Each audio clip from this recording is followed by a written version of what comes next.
some horrors, and welcome to True Horror Stories number 29, Monsters of North American Legend, Part 3. I know you guys have really enjoyed the last two, so today I thought I'd make a third one. Today I'm going to be telling you true monster stories that originate in North America. So, please enjoy.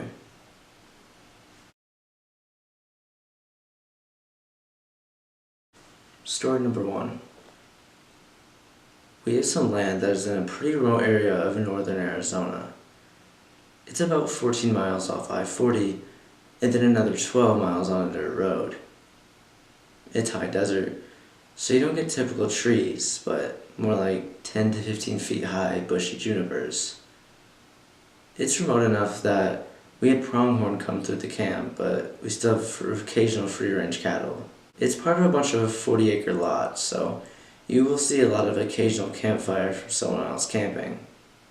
Well, one time in the dead of night, we heard a thump thump. It sounded like steps right near the outside of the tent. All the dogs stood straight up as well as their ears perked up. After a few seconds of, "What was that?" we hear it again. Shit. Definitely sounded two-legged. I'm like, "Where's my gun?" We had just started bringing a 9mm, just in case, since we're out in the middle of nowhere.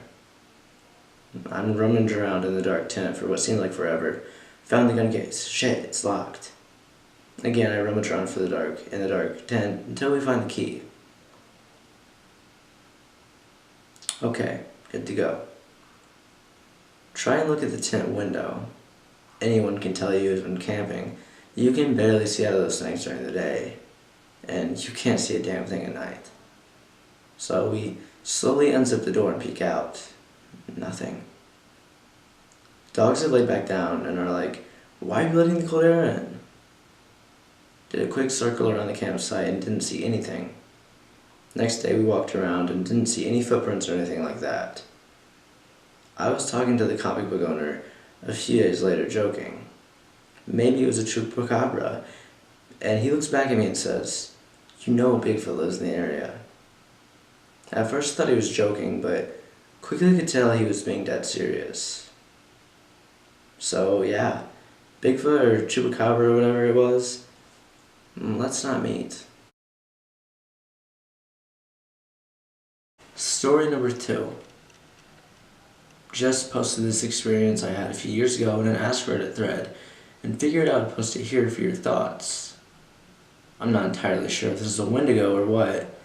I just usually refer to it as that, since this took place not far from an Indian reservation in upstate New York.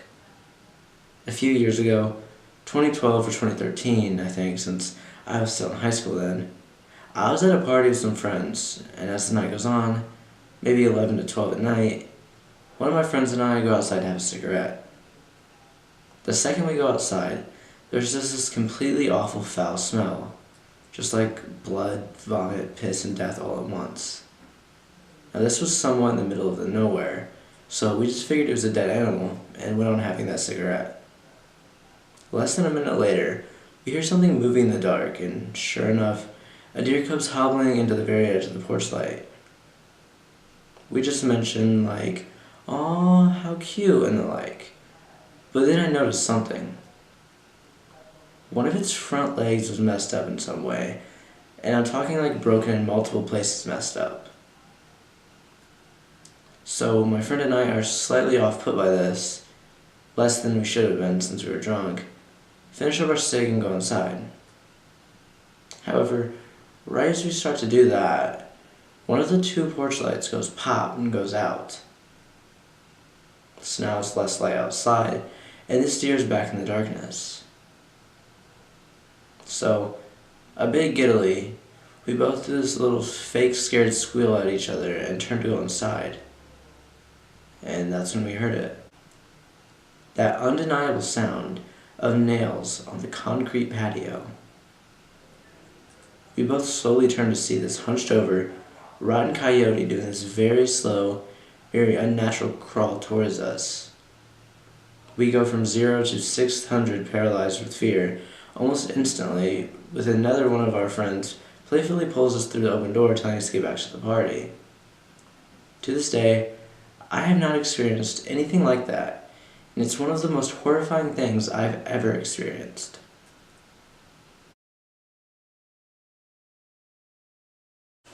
Story 3.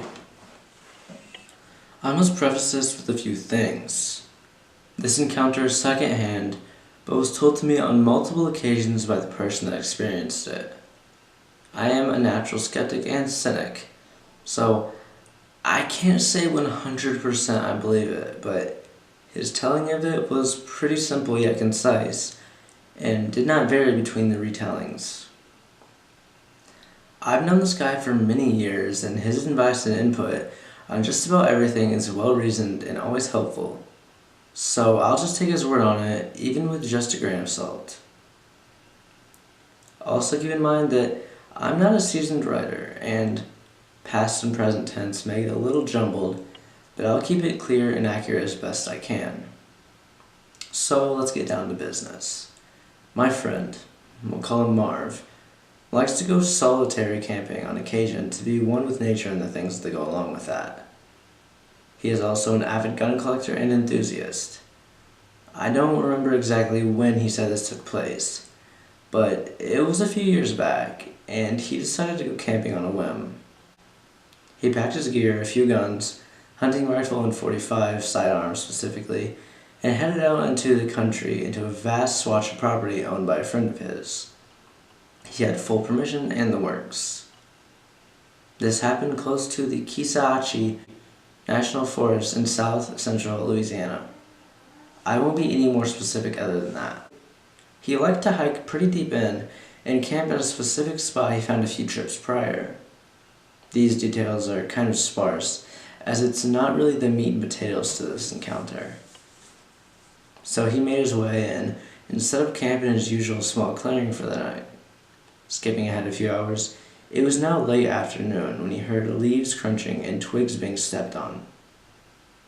He assumed it was an animal at first, and got up from cooking something on the fire to try and get a look. He gazed in the direction of the noise and saw a man approaching through the trees a good many yards away. He has described his etiquette for dealing with other people in very remote places as always being very cautious, as more often than not, people he comes across are armed like him. He tries to stay as friendly as possible, but still keeps his guard up, looking for any ulterior motives, as you can never tell what some folks are up to out in the middle of nowhere. He'll make chit-chat with them, find out generally what they're up to if he can, and occasionally share a meal. He's never really met anyone nefarious as of yet, other than this situation, and maybe one other, but that's a whole other ordeal. So one thing that sets off small alarm bells for him is he knows he's the only one with permission to be on the property, and secondly, this guy is not dressed for the location at all. He said the guy was wearing a white t-shirt, short blue jogging shorts, and white socks and sneakers. Mind you, Marv is miles out in the middle of the woods away from other paths, roadways, houses, or anything really. Nobody is going to casually stroll into his current location dressed like that, unless they're lost or confused. It was early fall, but not quite cool, very normal for Louisiana, so there's a ton of mosquitoes, ticks, and other insects aplenty. You're not going to have most of your skin exposed if you can help it in the woods. I know that all too well from personal experience myself. So, Marv's assumes something might be up and calls out, "Hey there, do you need any help or something?" Pretty loud. Definitely loud enough to be heard. The guy keeps walking towards, just staring directly at him. Marv is starting to get unnerved, and as I said, I know this guy well, and he's cool as a cucumber in a tense situation. Getting more uneasy as the guy's closing in distance, he gets to his feet and loudly declares, "Hey man, can I help you with something or what?" The guy is now 15 to 20 feet away from Marv, now standing at the edge of the clearing and the forest. The guy is looking at Marv dead in the eyes and speaks, and clearly says, "Help me." Marv said he was already starting to get worried, because the way the guy said it was as if something that didn't know exactly how to talk was saying help me, or at least that's what he first thought. It did not sound right. The guy still unmoving says, "Help me." Again, slightly more emphatic, but really just slightly louder. Marv said this is when he picked up on what was truly wrong about this. He said the timbre of the voice was more female, and it actually sounded like a recording being played back, and that the guy's lip and mouth movements were matching up with the phrase. It's like he was just opening his mouth, emitting the phrase, and closing it again. Marv asked, "What do you need help with?" Not daring to back up or move whatsoever. The guy, still standing motionless, while still looking directly at him, said, "Help me." Again, and repeated the phrase another 3 times, slowly but not louder in volume. Marv, now totally unsure of what the hell is going on, interrupts the guy by barking, "Alright, you need to go unless you actually need my help. Do you need my help or not? Do you need my help or not?" He continued loud and firm tone. The guy didn't miss a beat, and started up with the "help me's" again. It made as if to take another step in Marv's direction. Marv then told me that he did the only thing that made sense in the moment, and drew his .45 semi-automatic pistol, pointed at the guy, telling him, "You need to go away. I don't care what you want."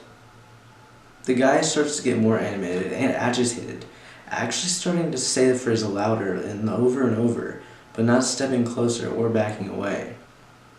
Marv did what he thought was right, given the current predicament. Assuming he was dealing with an unstable or potentially dangerous individual, he discharged a round into the ground in front of the guy. This is where it gets fully batshit crazy, and I'm not kidding. As the guy stops uttering the phrase and goes silent, and is still staring at Marv, he full-on backflips and somersaults, like gymnasts do, backwards into the woods and immediately out of sight. And yes, I said that right. Now, I know what you're thinking, because I had the same reaction. That sounds like bullshit.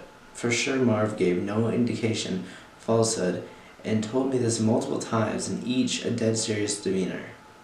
Yet Marv said that the guy somehow backflipped away effortlessly, as if pulled back by an untensioned cord. He described it as completely humanly unnatural and totally out of place. The guy had just appeared and repeated the same phrase over and over, eventually becoming almost frantic before Marv shot at the ground before him, causing him to flee. Marv said he just stood there, focused on the force where the guy just flipped into, and saw and heard no further movement. It was like the guy had never even been there. He stayed like this as the sun began to set, and the normal night noises crept in. As I mentioned before, Marv is a pretty unshakable fellow, and actually stayed in the area for the night, and the next night before returning with no further incident. When he told me and some other friends about this, of course we asked many questions. We asked him to elaborate on the guy's speech sounds, and he said the more he thought about it, the more he was sure it was definitely a female's voice coming from the guy. It was like he/it had heard someone say this and mimicked it like a parrot or other bird would, almost like a lure. He doesn't know what it wanted. He/it, yeah, it might qualify as an it, didn't give any indication to follow or utter anything else. He/it immediately reacted to the gunshot, and as you know, what followed there. He has been back to the property since, with no strange occurrences. The only other minute detail that I could think of is he did remember hearing during the early morning of the first night what sounded like a shotgun off in the distance, and it did sound eerily similar to his .45. He thought it may have retarded again on his hike back out. There are people that hunt the area, of course, and it may have just been that. He couldn't be sure.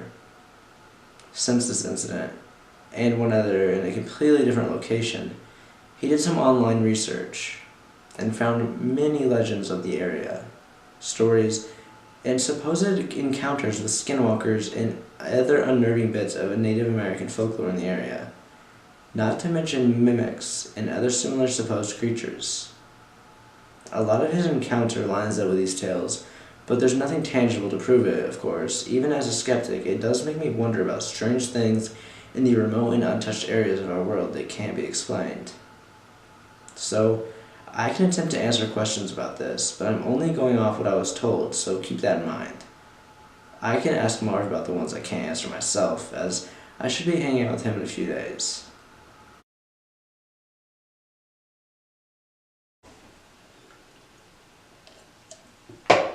Hey guys, Basement Horrors here, and I really hope you enjoyed the video. It wasn't as long as the other two, but I really couldn't make it be as long as the other two because I'm just working off of my iPad right now. And it's really kind of annoying because my camera, I only have an SD card that's used, like supposed to be used for pictures, so it'll only record for 5 minutes and like 30 seconds before, being full. And I ordered a new card, and that's supposed to be here soon, and then, it should be longer, but there's still a problem because my computer's still broke, and at the time, I recorded this a few weeks ago, so right now the SD card should be here, so you'll see that in a few weeks, I guess, but there's still the problem with, I'm just using my iPad. And so really I can't make my videos that long because my iPad can only hold so much space, and that sucks, but that's just the way it is, and I'm gonna have to deal with it. Anyway, if you like the video, leave a like. If you're not subscribed, please do subscribe. My videos are not the best maybe, but I do work hard on them, and with more subscribers I'll get more money. With more money, I'll get better equipment, better equipment, then the videos will be better, and I'm a fun guy, and so you should subscribe, because I'm lit sometimes. I hate myself for saying that. Anyway, if you're not subscribed, do subscribe. If you are subscribed, tell your friends to subscribe. And all of my social media, including my email, if you need to email me, just to talk, or if you have a personal story, it will be here in a few seconds. But until the next time I see you guys, or you see me, have a horrific day.